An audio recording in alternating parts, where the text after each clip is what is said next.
लेकिन ये ऐसा रेगिस्तान है जिसके हजारों रूप हैं, जिसमें है रेत के टीले, घास के इलाके, बंजर जमीन, यहां बॉर्डर भी है और खेत भी, और कई बड़े शहर, और इन सबको आकार मिला है पानी से, जो कहीं बिल्कुल नहीं है और कहीं भरपूर है।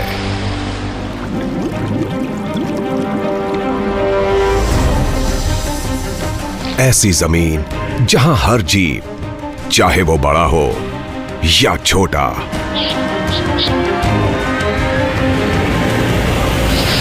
हालात के हिसाब से खुद को ढाल लेता है।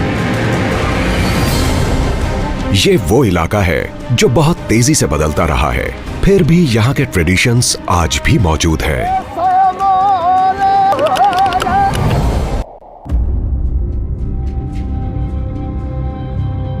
रात के वक्त स्पेस से इंडिया साफ नजर आता है।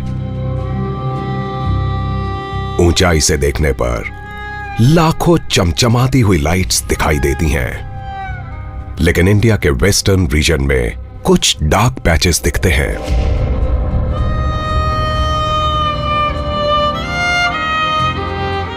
इन इलाकों में रोशनी सिर्फ नेचर से आती है।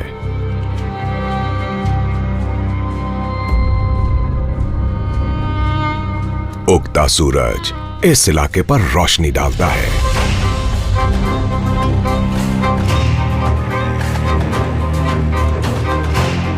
थार डेजर्ट इंडियन सब कॉन्टिनेंट के पश्चिमी हिस्से में लगभग 2 लाख स्क्वायर किलोमीटर्स के इलाके में फैला हुआ है, जो करीब करीब ग्रेट ब्रिटेन के साइज के बराबर है। इसका 85% हिस्सा इंडिया में पड़ता है और बाकी हिस्सा पाकिस्तान में। इंडिया में थार सिर्फ राजस्थान तक ही सीमित नहीं है, बल्कि यह पंजाब, हरियाणा और गुजरात तक फैला हुआ है। ईस्ट में इस रेगिस्तान को रोकती है दुनिया की सबसे पुरानी माउंटेन रेंजेस में से एक, अरावलीज। साउथ में यह रन ऑफ कच्छ में जाकर खत्म होता है, जो दुनिया के सबसे बड़े सॉल्ट फ्लैट्स में से एक है। इस सूखे बंजर इलाके में जिंदा रहना बहुत मुश्किल है।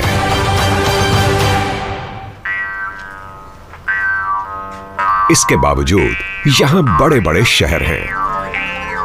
थार दुनिया का सबसे डेंसली पॉपुलेटेड डेजर्ट भी है।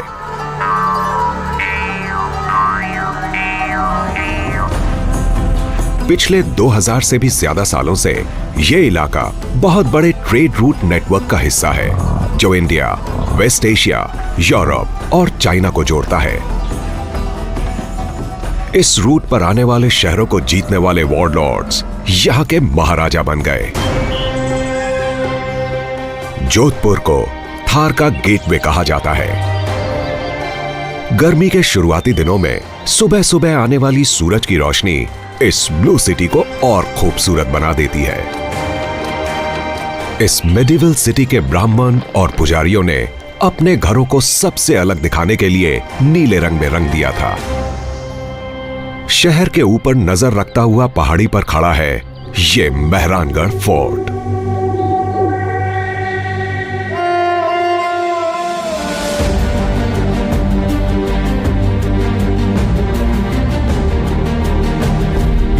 इस किले को मारवाड़ स्टेट के राठौर राजाओं के रहने के लिए बनाया गया था। यह दुनिया के सबसे शानदार किलों में से एक है।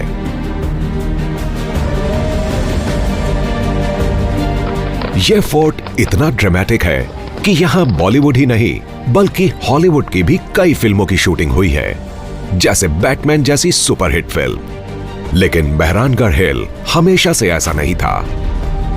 साइंटिस्ट्स ने यह प्रूव किया है कि यह कभी बहुत बड़े वॉल्केनो का हिस्सा हुआ करता था, जिसके इरप्शन की वजह से सुपरहीटेड ऐश आसमान में बादलों की तरह छा गई, और जब वो ऐश जमीन पर आई तो जमकर रॉक में बदल गई। इस इनक्रेडिबल इवेंट की याद में मेहरानगढ़ हिल को जियोलॉजिकल सर्वे ऑफ इंडिया ने नेशनल जियोलॉजिकल मॉन्यूमेंट घोषित किया है। लेकिन उस वोल्केनो इरप्शन के बाद भी काफी कुछ हुआ। अगर आप टाइम को करोड़ों साल पहले ले जाएंगे तो पता चलेगा कि इंडिया आज जहां मौजूद है उससे बहुत ज्यादा साउथ की तरफ हुआ करता था। पिछले करोड़ों सालों में यह लैंड नॉर्थ ईस्ट में यूरेशिया की तरफ खिसकी। जब इसका निचला हिस्सा यूरेशियन प्लेट के निचले हिस्से से टकराया तो वो ऊपर की तरफ उठा। फिर इस ऊपरी इलाके से नीचे की तरफ आती हुई नदियां उस इलाके में बहने लगी जिसे हम थार कहते हैं। लेकिन लैंड मैस अब भी ऊपर उठ रहा था। जो नदियां कभी वेस्टर्न राजस्थान से होकर बहती थीं, अब अपनी दिशा बदल रही थीं। पानी के बिना यह इलाका डेजर्ट में बदल गया। लेकिन बहुत से लोग इस मेहरानगढ़ हिल से जुड़ी हुई माइथोलॉजिकल स्टोरी पर विश्वास करते हैं। वो इसे भाकुर चिड़िया या चिड़ियों वाली पहाड़ी के नाम से बुलाते हैं। ऐसा माना जाता है कि एक महान संत यहां कभी मेडिटेट किया करते थे। उन्हें चिड़ियानाथ बाबा के नाम से जाना जाता था, यानी चिड़ियों वाले बाबा। लेकिन जोधपुर के पहले राजा ने अपना नया महल बनवाने के लिए इसी पहाड़ी को चुना। उन्होंने अपने सिपाहियों को भेजकर बाबा को वहां से जाने के लिए कहा। बाबा ने गुस्से में आकर राजा के सिपाहियों को श्राप दिया कि उनके राज्य में हमेशा पानी की कमी रहेगी। आज जोधपुर और उसके आसपास का इलाका थार डेजर्ट में आता है, जहां पानी की हमेशा कमी रहती है। लेकिन शहर के पहले महाराजा राव जोधा और उनके डिसेंडेंट्स ने श्राप के असर को कम करने के लिए बहुत से काम किए। उन्होंने बहुत से रेन वाटर टैंक्स बनवाए। इंटरकनेक्टेड वाटर वर्क से शहर के निचले हिस्से को पानी मिलने लगा।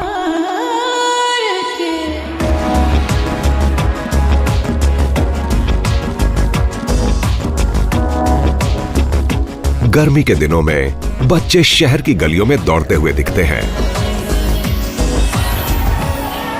इनकी मंजिल है 16th सेंचुरी का बना हुआ स्टेप वेल, जिसे तुर्जी का झालरा कहा जाता है। लेकिन यह स्टेप वेल कई सालों तक नजरअंदाज किया जाता रहा, जिससे यह बर्बाद हो गया। हाल ही में इसे वहां के एक एंटरप्रेन्योर और होटेलियर की मदद से रेस्टोर किया गया है। जैसे जैसे हम मॉडर्न लाइफस्टाइल को अपनाते गए, वैसे वैसे पानी स्टोर करने के लिए बनाए गए सभी ट्रेडिशनल सिस्टम्स को भूलते गए, जिससे वो चीजें खत्म होती गईं। आज लोगों तक पाइप से पानी पहुंच रहा है, पर लोगों के लिए पानी की वैल्यू कुछ भी नहीं रही। जब हमने इसकी सफाई शुरू की तो ये पूरा स्टेप वेल पानी के अंदर था और लोग इसका यूज घर का कचरा फेंकने के लिए करने लगे थे। एक पूरी जनरेशन ने तो इसे देखा ही नहीं। तो जब हमने यहाँ की लोकल कम्युनिटी, खासकर यंगस्टर्स के साथ मिलकर इसका गंदा पानी बाहर निकाला और इसकी सफाई की, जिसमें यहाँ की गवर्नमेंट ने भी काफी सपोर्ट किया, तो हमारे सामने एक पूरी जनरेशन के लोग थे जो आर्किटेक्चर के इस ब्यूटीफुल पीस को देखकर काफी सरप्राइज थे। स्टेप वेल, जिसे बावड़ी भी कहते हैं, उसमें आसपास के इलाके का अंडरग्राउंड वाटर भरा रहता है। फिल्टर होकर आया हुआ पानी मीठा और पीने लायक होता है। सैकड़ों सालों तक ये वेल्स गेस्ट हाउस की तरह लोगों के रुकने के लिए इस्तेमाल किए जाते थे, जहां ठंडे कमरे बने होते थे और जिनमें पानी से काफी ऊंचाई पर कपोलास भी बनाए जाते थे। ये बच्चों की भी पसंदीदा जगह बन गया।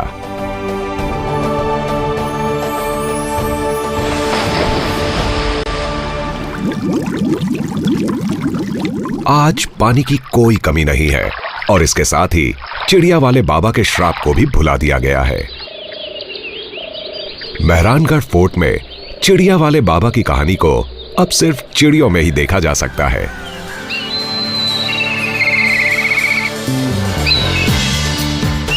ब्लैक काइट्स यहां इतने पहले से हैं कि उन्हें रॉयल जोधपुर फ्लैग में भी जगह दी गई थी। आज ये बर्ड्स यहां शिकार की तलाश में नहीं हैं, बल्कि उस आदमी की तलाश में हैं जो इनका दोस्त है। चिड़िया वाले बाबा भले ही कहानी का हिस्सा बन गए हो, लेकिन उनकी जगह आज लतीफ कुरैशी को मेहरानगढ़ के नए बर्डमैन के रूप में जाना जाता है। वो जैसे ही अपने छोटे भाई के साथ पहाड़ी की तरफ चढ़ते हैं, वहां सैकड़ों की तादाद में ब्लैक काइट्स जमा हो जाती हैं।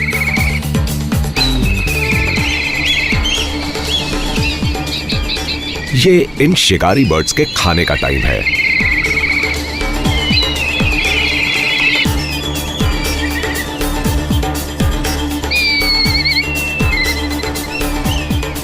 कुरैशी अपने खानदान की उस पीढ़ी का हिस्सा है जो जोधपुर के भूतपूर्व राजाओं की तरफ से दी गई इस जिम्मेदारी को निभाता चला आ रहा है।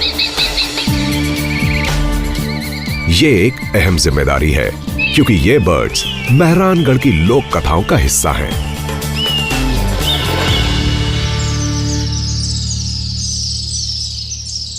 लेकिन मेहरानगढ़ में ब्लैक काइट्स के अलावा और भी बहुत सी बर्ड्स हैं।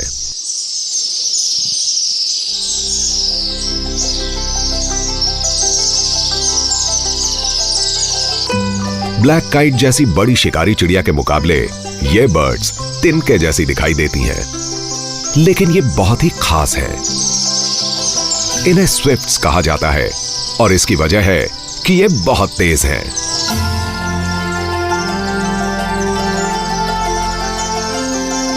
स्विफ्ट की कुछ स्पीशीज ऐसी हैं जिनके बारे में यह माना जाता है कि उनकी स्पीड 160 किलोमीटर पर आवर से भी ज्यादा होती है, यानी चीता से भी तेज। पेरेग्रीन फॉल्कन को आमतौर पर सबसे तेज चिड़िया माना जाता है और इन्हें इनकी मैक्सिमम स्पीड मिलती है डाइविंग के वक्त, जब इनकी स्पीड में ग्रेविटी भी जुड़ जाती है, जबकि स्विफ्ट्स को अपनी स्पीड मिलती है अपने विंग पावर से। ये देखने के लिए कि वो इतनी तेज कैसे उड़ती हैं, हमें इनको स्लो मोशन में देखना होगा।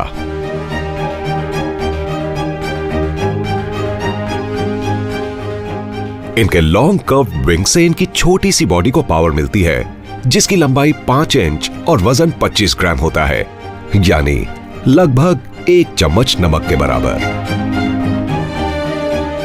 लेकिन स्विफ्ट के लेग्स बहुत वीक होते हैं। ये दूसरी बर्ड्स की तरह जमीन पर आकर टेक ऑफ नहीं कर सकती, इसलिए ये अक्सर उड़ती रहती हैं। ये खाते, पीते, सोते और कई बार तो मेटिंग के वक्त भी उड़ती रहती हैं।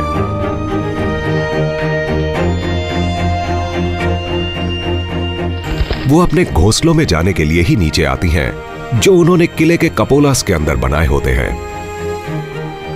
ये घोंसले दूसरी बर्ड्स के फेदर्स को सलाइवा से जोड़कर बनाए जाते हैं। जब बर्ड को खाने की तलाश में बाहर जाना होता है, तो वो घोंसले से निकलते ही फिर से उड़ने लगती है, क्योंकि स्विफ्ट के लिए अपना घोंसला तो एक टेम्परेरी एड्रेस है, उनका असली घर तो आसमान है।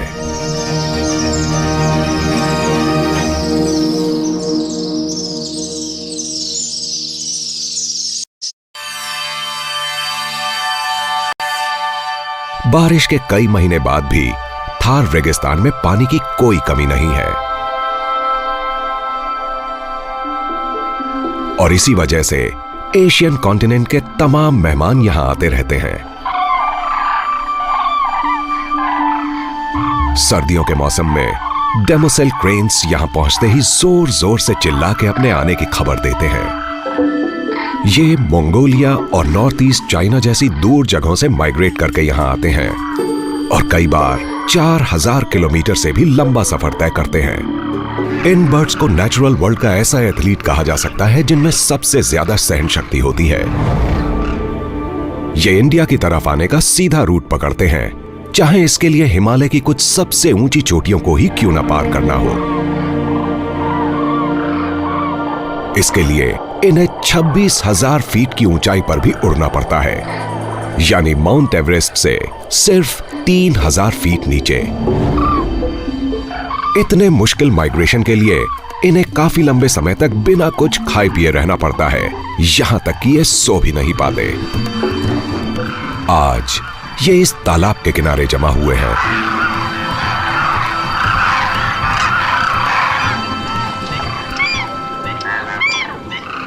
थार में माइग्रेट होकर आई ये डेमोसेल क्रेन्स हजारों का झुंड बनाकर रहती हैं।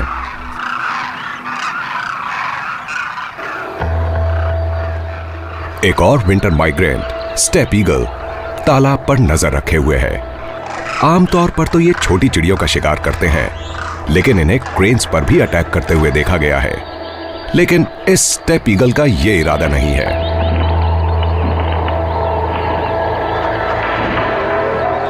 क्रेन्स झुंड में खुद को सुरक्षित महसूस करते हैं, लेकिन फिर भी हमेशा सावधान रहते हैं क्योंकि रेगिस्तान शिकारियों से भरा पड़ा है। ये प्यासे हैं, लेकिन पहला कदम कौन आगे बढ़ाएगा?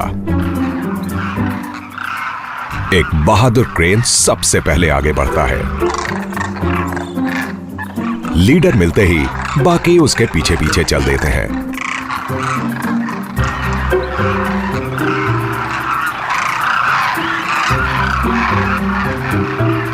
अगले कुछ महीनों के लिए यह पानी इनकी जिंदगी है। इंडिया तक आने में इन्हें काफी मुश्किल सफर तय करना पड़ा है। यह जख्मी क्रेन लंगड़ाकर किनारे तक पहुंचता है। हाई टेंशन केबल्स, शिकारियों के बुलेट्स और ट्रैप्स जैसे खतरों का सामना भी इन बर्ड्स को करना पड़ता है। यह क्रेन तो लकी था, लेकिन बहुत से नहीं होते। इन डेमोसिल क्रेन्स को यहां कूंज कहा जाता है। हिंदू लोक कथाओं में इन्हें सैकड़ों सालों तक ग्रेस और ब्यूटी का सिंबल माना गया है। लेकिन रेगिस्तान के इन वाटर होल्स पर पानी पीने का हक सिर्फ इनके पास ही नहीं है। काले हिरण का एक झुंड भी यहां पानी पीने आ रहा है। क्रेन की ही तरह इन खूबसूरत काले हिरण का भी हिंदू माइथोलॉजी में जिक्र है। इसे लॉर्ड कृष्णा के रथ को खींचने वाला भी बताया गया है, लेकिन इसके बावजूद ये शिकारियों की नजरों से बच नहीं पाते। लगातार शिकार की वजह से इनकी संख्या घटकर कुछ हजार तक ही रह गई है। कभी ये पूरे इंडिया में पाए जाते थे। आज थार उन बचे खुचे इलाकों में से है जहां ये पाए जाते हैं। झुंड में बहुत सी ब्राउन कोटेड फीमेल्स होती हैं, जिनका मुखिया एक ताकतवर मेल होता है। अपने ब्लैक विंटर कोट में इतराता वो सभी फीमेल्स को अपने काबू में रखता है।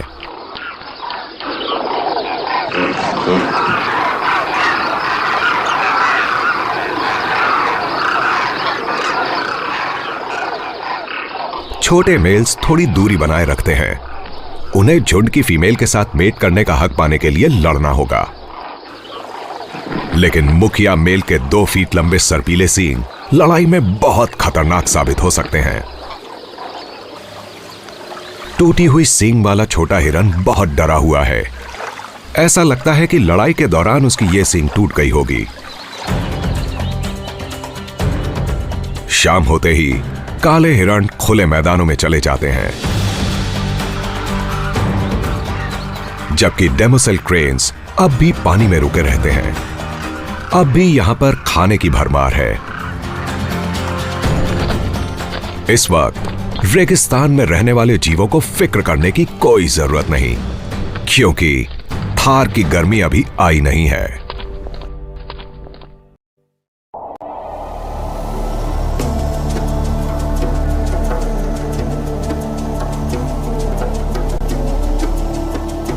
थार के रेगिस्तान में सर्दी से गर्मी का मौसम आते ज्यादा वक्त नहीं लगता।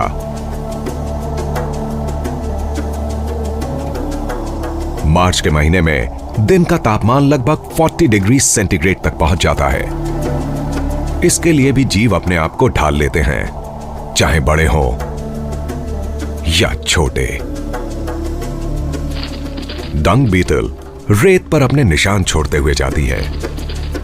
इससे पहले कि रेत बहुत ज्यादा गर्म हो, यह अपना सफर पूरा कर लेगी। रोहिडा या डेजर्ट टीक ट्री फूलों से भरा पड़ा है, मानो गर्मी का उसके ऊपर कोई असर ही ना पड़ा हो। इसके फूल यहां रहने वाले बहुत से जीव जंतुओं के लिए फूड सोर्स हैं। दूसरे पेड़ों से भी जीवों को खाना मिलता है। करीब से देखने पर पता चलता है कि पत्तियों के बीच जिंदगी गुनगुना रही है। जहां इंसेक्ट्स होंगे, वहां शिकारी भी होंगे।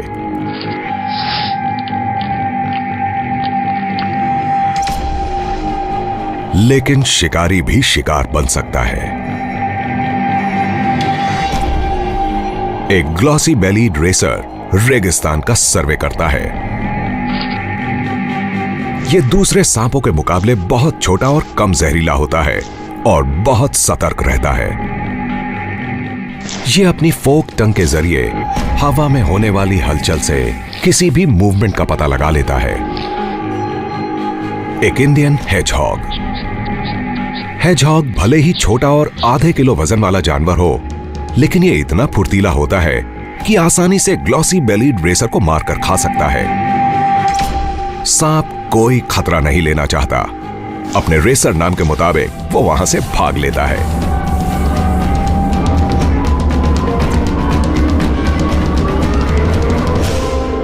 लेकिन इस इलाके में पाए जाने वाले एक दूसरे सांप की कहानी कुछ और ही है, जो थार के सबसे खतरनाक जानवरों में से एक है, saw scale wiper.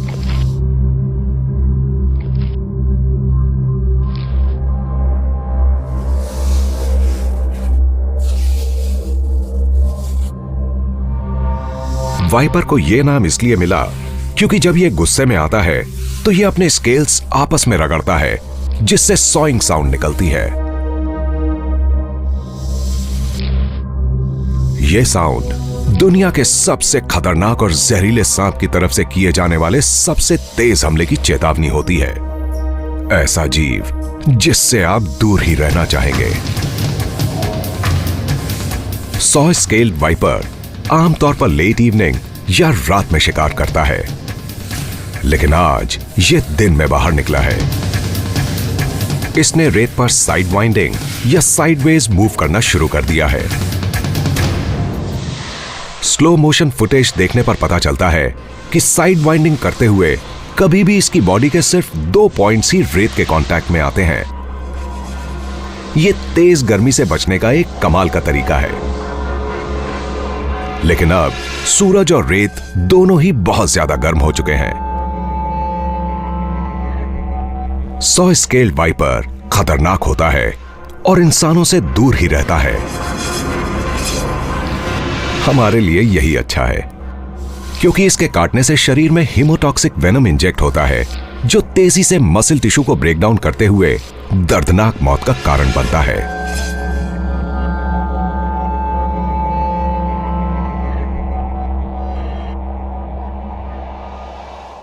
Western Thar बहुत बड़ा इलाका है और ईस्ट के मुकाबले बहुत ज्यादा बंजर भी।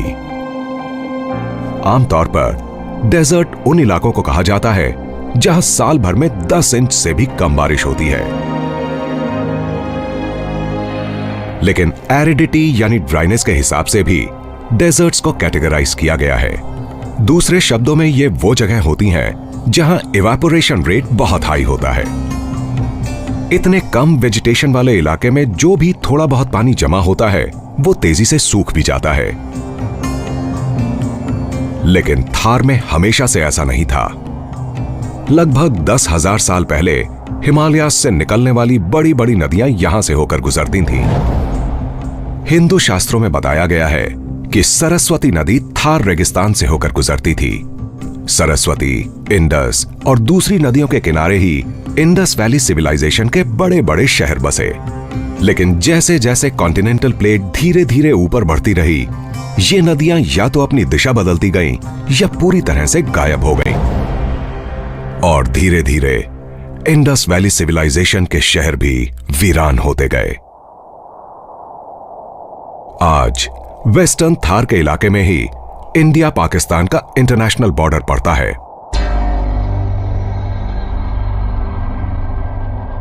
घुसपैठियों से बचने के लिए इंडिया ने बॉर्डर पर फेंसिंग की हुई है।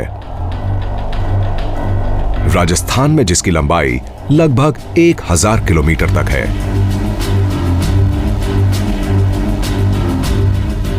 इसकी सुरक्षा उन महिलाओं और पुरुषों के हाथ में है जो बॉर्डर को गार्ड करने वाली दुनिया की सबसे बड़ी फोर्स में काम करते हैं, बॉर्डर सिक्योरिटी फोर्स, जो इंडिया की फर्स्ट लाइन ऑफ डिफेंस है। बीएसएफ के जवान बहुत ही मुश्किल कंडीशंस में काम करते हैं। गर्मी के आते ही यहां हालात और चैलेंजिंग हो जाते हैं और इन चैलेंजेस का सामना वो उन तरीकों से करते हैं जो पिछले हजारों सालों से नहीं बदले। दुनिया में सिर्फ बीएसएफ के पास ही कैमल माउंटेड कैवलरी रेजिमेंट है। ऊंट पर सवार इन सोल्जर्स के साथ शानदार हिस्ट्री जुड़ी हुई है, जिन्होंने अलाइड आर्मीज के साथ दोनों वर्ल्ड वॉर्स में हिस्सा लिया था। यह देखना अपने आप में कमाल है कि बीएसएफ बॉर्डर आउटपोस्ट्स में इन ऊंटों की जगह कितनी अहम है। लगभग 6 करोड़ साल से भी पहले ऊंटों के एंसेस्टर्स का साइज खरगोश के बराबर हुआ करता था। आज ये इवॉल्व होकर विशाल जानवर बन चुका है, जो लगभग 8 फीट लंबा और 700 किलो वजनी हो सकता है। और इस एवोल्यूशन के दौरान इसमें इतने ज्यादा फिजियोलॉजिकल चेंजेस आए हैं कि ये एक्सट्रीम हीट में भी काफी लंबे समय तक बिना पानी के सरवाइव कर जाता है, जैसे इसे खासकर रेगिस्तान के लिए ही बनाया गया हो। कुछ ही मिनटों के अंदर ऊंट 200 लीटर से भी ज्यादा पानी पी सकता है।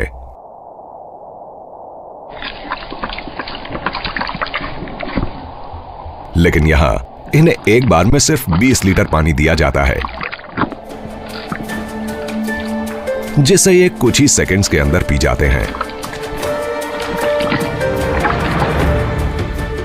इसके बाद ये घंटों बगैर पानी के चलते रहते हैं।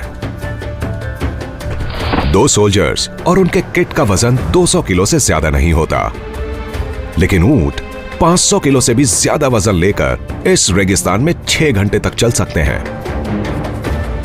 इनके लंबे पैरों की वजह से इनकी बॉडी तपती रेत से काफी ऊपर रहती है। इनके पैर किसी बड़े स्नोशू पैड्स जैसे होते हैं, जो कुशन जैसे मोटे और इंसुलेटेड होते हैं, यानी थार की ढीली रेतीली जमीन पर चलने के लिए परफेक्ट।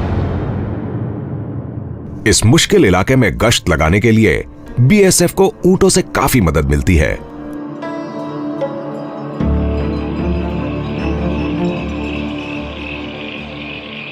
बॉर्डर की सुरक्षा दिन रात का काम है। नाइट पेट्रोल्स में फेंस और उसके आसपास के इलाकों पर नजर रखी जाती है। इन सोल्जर्स के पास ऐसे डिवाइसेस हैं जिनसे ये रात के अंधेरे में भी देख सकते हैं। लेकिन आज रात कोई घुसपैठिया नहीं दिख रहा, सिर्फ थार रेगिस्तान के कुछ जानवरों की हलचल नजर आ रही है।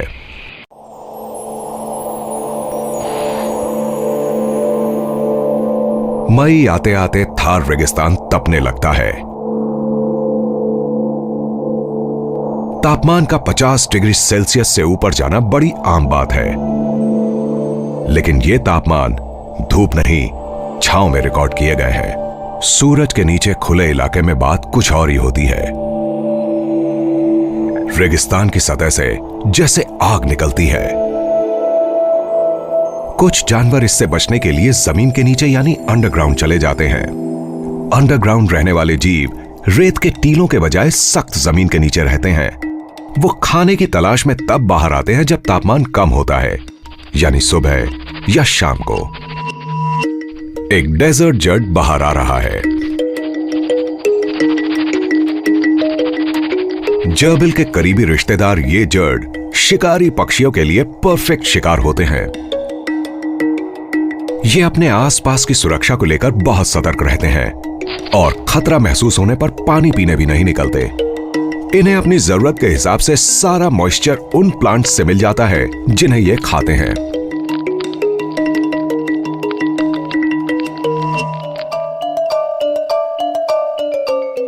लेकिन छोटा होने का यह मतलब नहीं कि ये क्यूरियस नहीं होते। इस छुटकू को अपने बिल के बाहर रखे कैमरे में दिलचस्पी है।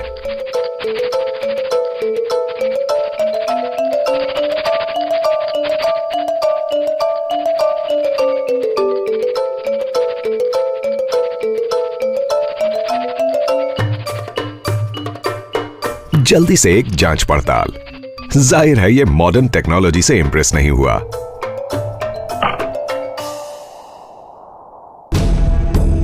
अब अंडरग्राउंड रहने वाला एक दूसरा जानवर बाहर आता है। Spiny tail lizard. ये डायनासोर्स के टाइम से एग्जिस्ट करते हैं।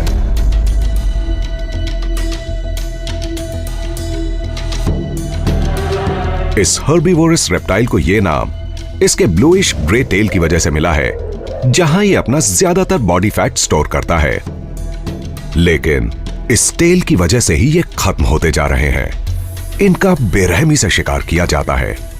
यहां रहने वालों को लगता है कि इसकी टेल से निकले हुए ऑयल में एफ्रोडिसियाकल प्रॉपर्टीज होती हैं।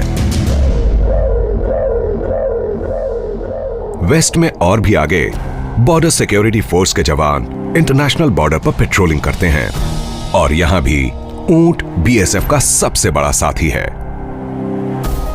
लेकिन साथ साथ 21st सेंचुरी की टेक्नोलॉजी भी चलती है, तेज, बहुत तेज।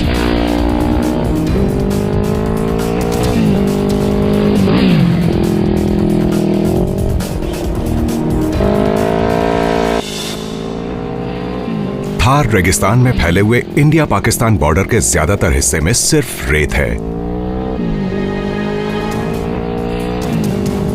इंडस और सरस्वती जैसी नदियां हजारों साल पहले इस इलाके से गायब हो चुकी हैं। ऐसे जैसे इन नदियों का यहां कभी कोई नामो निशान ही ना रहा हो। लेकिन ये सोल्जर्स ऐसे इलाके में जा रहे हैं जो कुछ और ही कहानी बयान करता है। साउथ वेस्टर्न जैसलमेर में पड़ने वाले इंटरनेशनल बॉर्डर पर एक वैली है जो जबरदस्त गर्मी के मौसम में भी पूरी हरी भरी रहती है। रेत के इन टीलों के बीच ये हरियाली पानी की मौजूदगी की तरफ इशारा कर रही है। लेकिन पानी है कहां? यह पता लगाने के लिए बीएसएफ सोल्जर्स खुदाई करते हैं। कुछ ही इंच की खुदाई करने पर काली मिट्टी नजर आती है जो थोड़ी गीली है।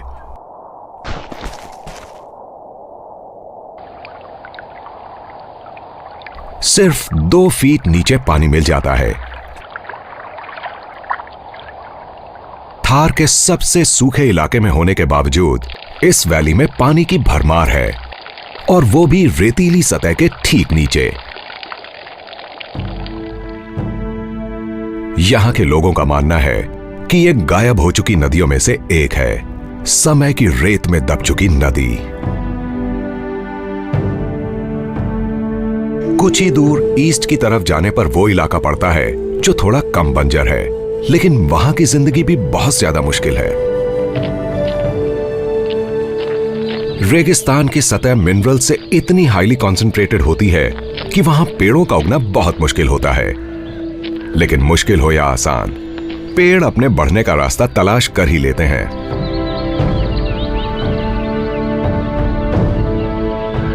इनफैक्ट इस जमीन पर ऐसा पेड़ उगा है जिसे दुनिया का सबसे बड़ा पेड़ कहा जाता है।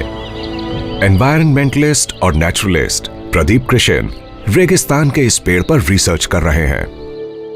रेगिस्तान सिर्फ पानी की कमी की वजह से रहने के लिए मुश्किल जगह नहीं है, बल्कि यहाँ कई जगह आयरन, सॉल्ट, पोटेशियम जैसे मिनरल्स इतने ज्यादा कॉन्सेंट्रेटेड हैं कि यहाँ रहना मुश्किल हो जाता है। इंद्रोख नाम का एक पेड़ है जो मिनरल्स की वजह से सख्त बन चुके इस इलाके में अपने बीज को पेड़ बनाने की जिद पर अड़ जाता है। वो जानता है कि कई जगह उसका पेड़ बनकर बाहर निकल पाना बहुत मुश्किल होगा, इसलिए वो अपने रनर्स को अंडरग्राउंड फैलाता है और जिस जगह जमीन की सतह थोड़ी कम सख्त होती है वहां से पेड़ बनकर बाहर निकल आता है, जिससे नए पेड़ उगते हैं जो दरअसल उसके ही एक्सटेंशंस होते हैं।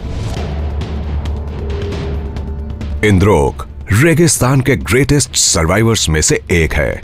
इसके रूट्स फैलकर खुद ब खुद इसके क्लोन्स तैयार कर देते हैं। ये अपने क्लोन से एक पूरा जंगल तैयार कर सकता है, लेकिन फिर भी रहता है एक ही पेड़। और आखिर में आपको मिलता है एक सुपर ऑर्गेनिज्म, एक जायंट ऑर्गेनिज्म।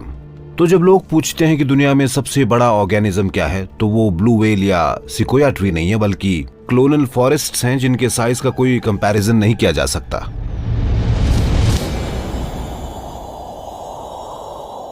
यहां के लोगों ने भी इस पेड़ की तरह मुश्किल हालात में रहने के लिए खुद को ढाल लिया है।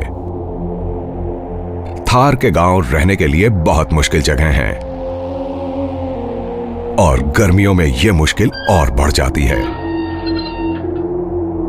लेकिन रेगिस्तान में रहने वाले सभी जीव खुद को इसके हिसाब से ढाल लेते हैं। पानी लाने के लिए औरतों को कई किलोमीटर दूर तक जाना पड़ता है, इसलिए पानी इनके लिए बहुत कीमती हो जाता है। ये लेडी खाने के बाद बर्तन धो रही है। यहां बर्तन धोने में पानी का बिल्कुल इस्तेमाल नहीं हो रहा है क्योंकि यह काम रेत से किया जा रहा है। गांव का आर्किटेक्चर यहां की कंडीशंस के हिसाब से परफेक्ट है। Hard pack mud walls heat के लिए इंसुलेशन का काम करती हैं। यहां के रहन सहन में हजारों सालों से कोई खास बदलाव नहीं आया है, लेकिन पास के शहर में सब कुछ बहुत तेजी से बदल रहा है। थार के बीचों बीच पहाड़ी के ऊपर बना है जैसलमेर का किला। भाटी राजपूतों द्वारा बनाए गए जैसलमेर के किले को आर्किटेक्चरल मार्वेल कहा जाता है और इसे यूनेस्को की तरफ से वर्ल्ड हेरिटेज साइट का दर्जा दिया गया है।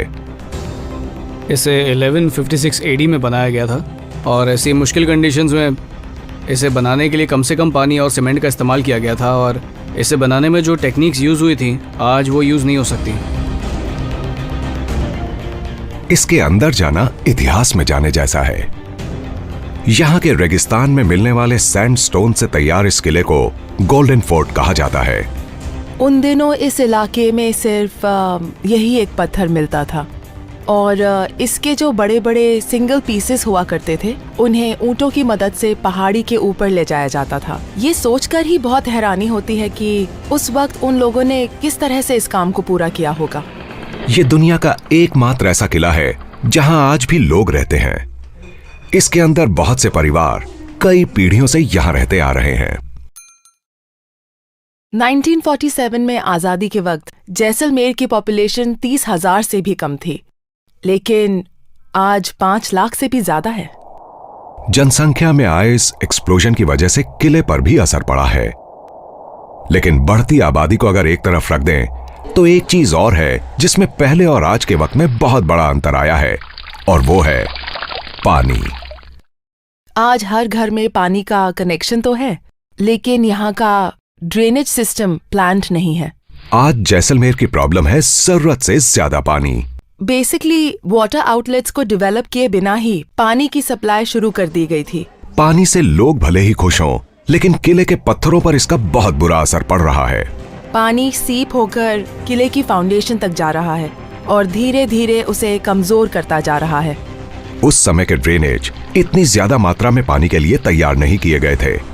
आज सिविक एजेंसीज यहां मॉडर्न पाइपलाइंस बिछा रही हैं, लेकिन फाउंडेशन को पहले ही काफी नुकसान पहुंच चुका है। इस शानदार रेगिस्तानी किले को 1000 सालों तक कोई नहीं हरा सका, चाहे वो दुश्मनों का हमला हो, खूनी जंग हो, अकाल हो या भूकंप। लेकिन आज जरूरत से ज्यादा पानी इस नेशनल हेरिटेज के लिए खतरा बन गया है।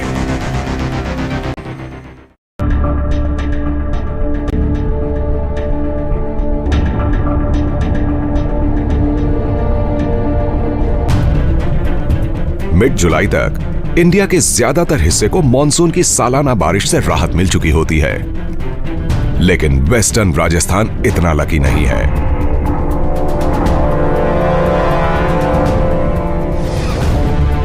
थार का रेगिस्तान इंडिया में आने वाले मॉनसून की जर्नी का लास्ट स्टॉप है और यह अब तक यहां नहीं पहुंचा। इस दौरान यहां रहने वाले दिन में 45 से 50 डिग्री सेल्सियस तक की तपती गर्मी बर्दाश्त करते आ रहे हैं, पिछले 4 महीने से भी ज्यादा वक्त से।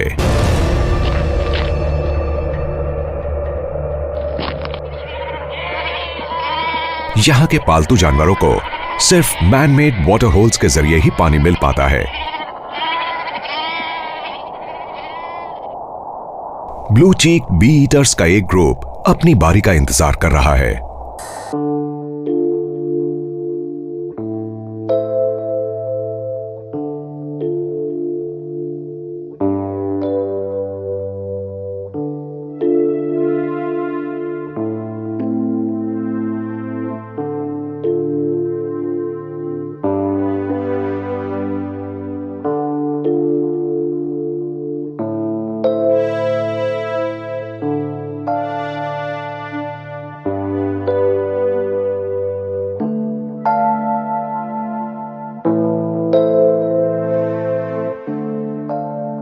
बल्कि पानी में डुबकी लगाकर अपने बॉडी टेम्परेचर को कम कर रही हैं।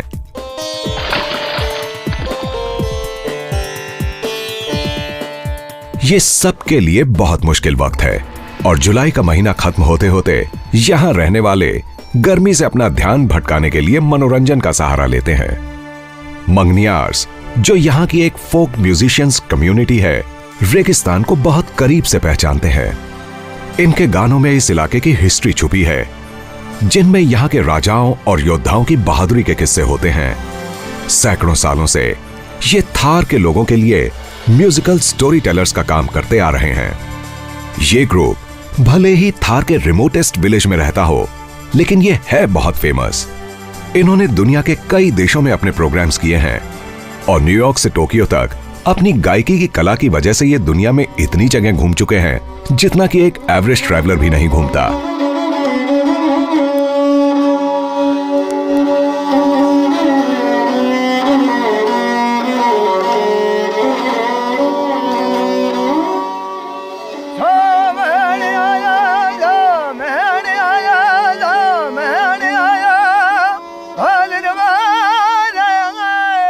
बरकत खान बारिश के मौसम का स्वागत करने के लिए एक फोक सॉन्ग गाना शुरू करते हैं। सोरठे सकल दीप की जाति बड़ी परिमाण, सोरठे सकल दीप की जाति बड़ी परिमाण, अने दियो दियो। उनका भतीजा गाने को आगे बढ़ाता है। उसे गाने की ये कला अपने बड़ों से मिली है, जिसे वक्त आने पर वो अपनी अगली पीढ़ी को सिखाएगा। रतन कुंवर रे दिए आ आ आ मैं पाली रतन कुंवर।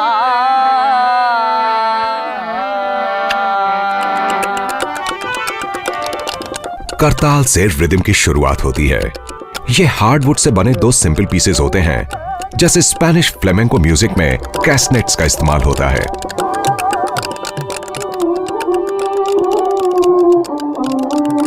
इसका साथ देता है खमाइचा नाम का इंस्ट्रूमेंट, जो यहां पर्शिया और टर्की से पहुंचा है।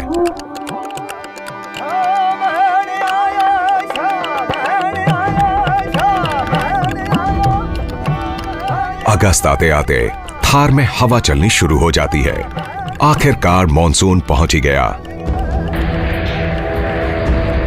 लेकिन शुरुआत में कोई बारिश नहीं है। ऐसे में यहां अंधड़ आते हैं, जो खतरनाक रेगिस्तानी तूफान होते हैं।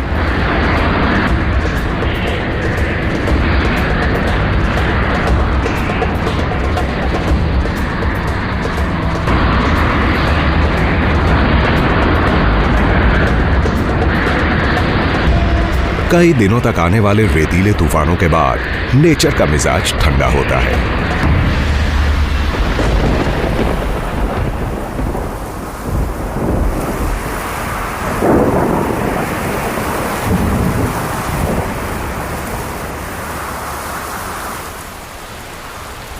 बारिश जो कुछ ही दिन होती है, लेकिन इतनी काफी है